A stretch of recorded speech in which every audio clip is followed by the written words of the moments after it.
We'll ask Paul Feinbaum if the Dogs have ruined their shot at the college football playoff.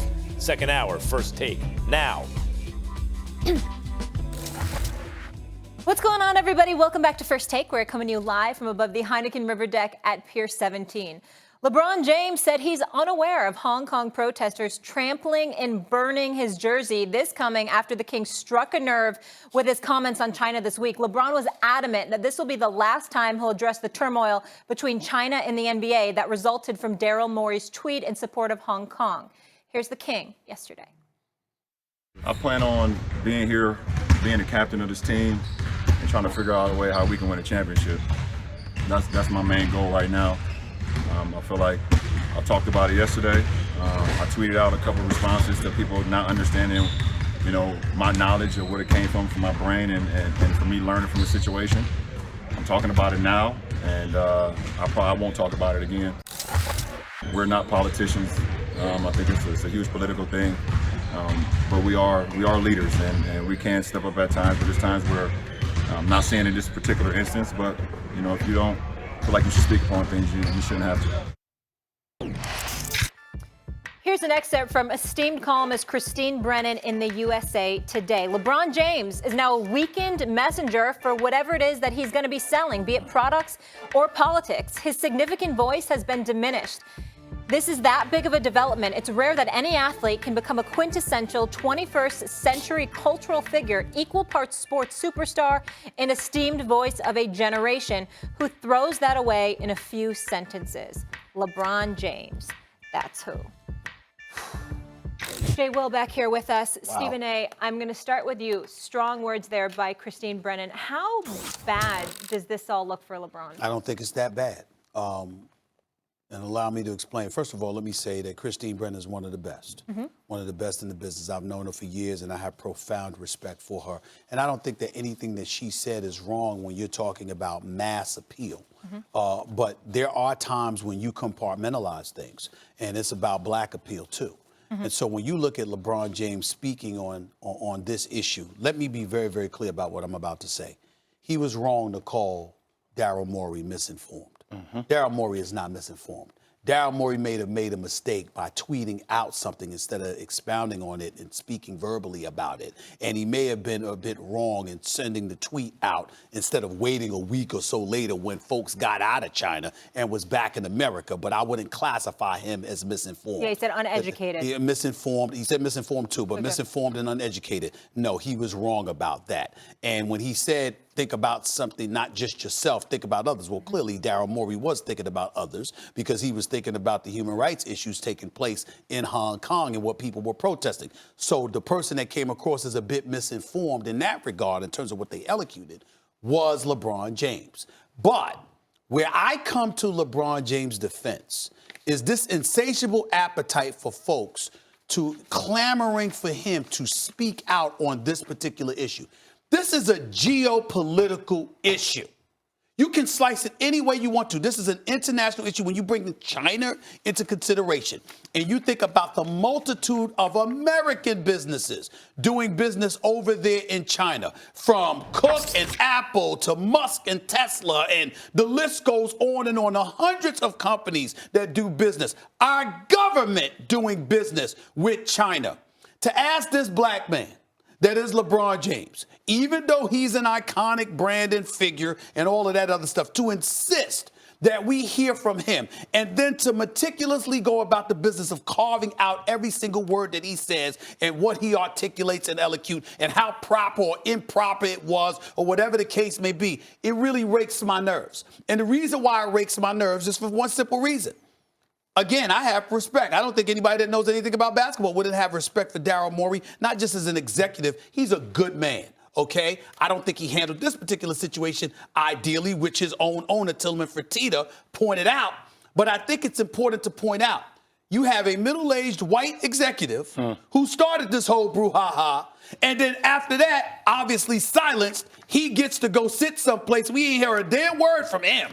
But LeBron James is asked to speak on this issue. I just don't like it. I'm not saying that I understand that he has to speak on it because he is who he is, and people are saying, all right, James Harden spoke on it, and his words weren't ideal, and LeBron spoke on it, but it's like, damn, didn't really have anything to do with them, and now they're in the middle of it. I totally disagree with this point of view, and I've heard it in the media a lot.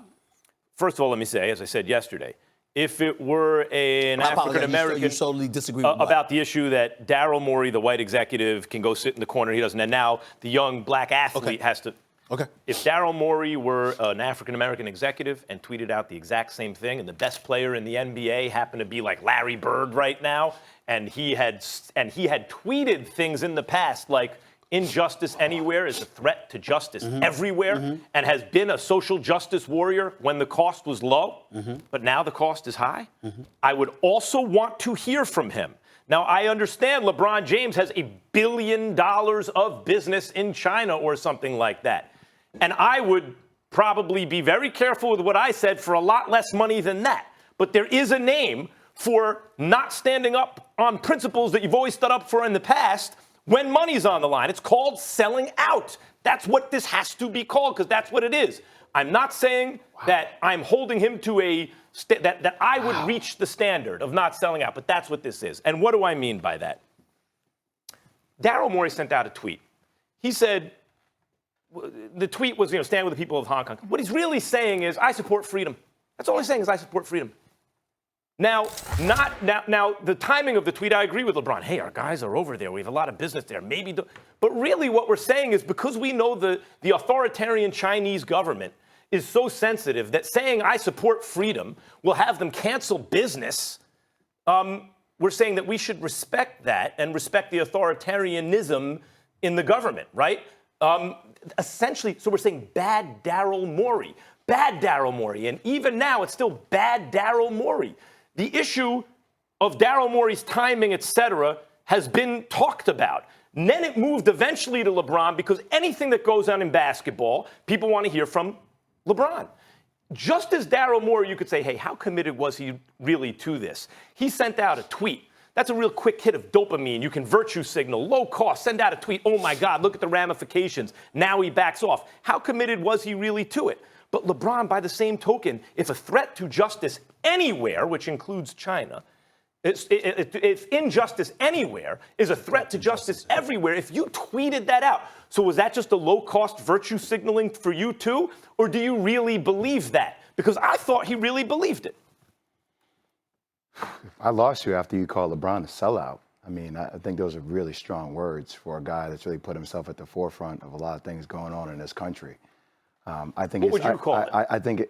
I think you're in a lose. I didn't call him a sellout, by the way. But you said that. I said it's called selling out, and I also said, Jay, that were I in the same situation for a lot less money, I might do the same thing. What is it called when you back off on principle for money? So no, well, maybe it's called recalibrating and rethinking your position on things. Even though, like, LeBron James is one of the most voice-like people that we've ever had in this country. But LeBron James is not bigger than the NBA. I think sometimes we want these individual athletes to be bigger than the entity in which they play for. So if LeBron James were to say things at that given moment that would affect international business, that would affect the bottom line of a multi-billion-dollar league, there would be repercussions for LeBron in that regard. I'm not saying I condone LeBron not saying anything, because I think the optics of it look bad. I'm just saying it's easy for people out here to sit up here and say what they would do in that situation when they would never be in that position in the first place. Everybody's commentating, oh, you're a sellout, I would do this, I would do that. You don't know what you would do if you were in that situation. I just said I probably would do the same thing he's doing for a lot less money than $1 billion. But let me tell you what's going to happen with this. I hear you. I'm not going at you. I'm just saying my own perspective, my lane. This is going to be an ongoing issue for the NBA. This is the beginning of it.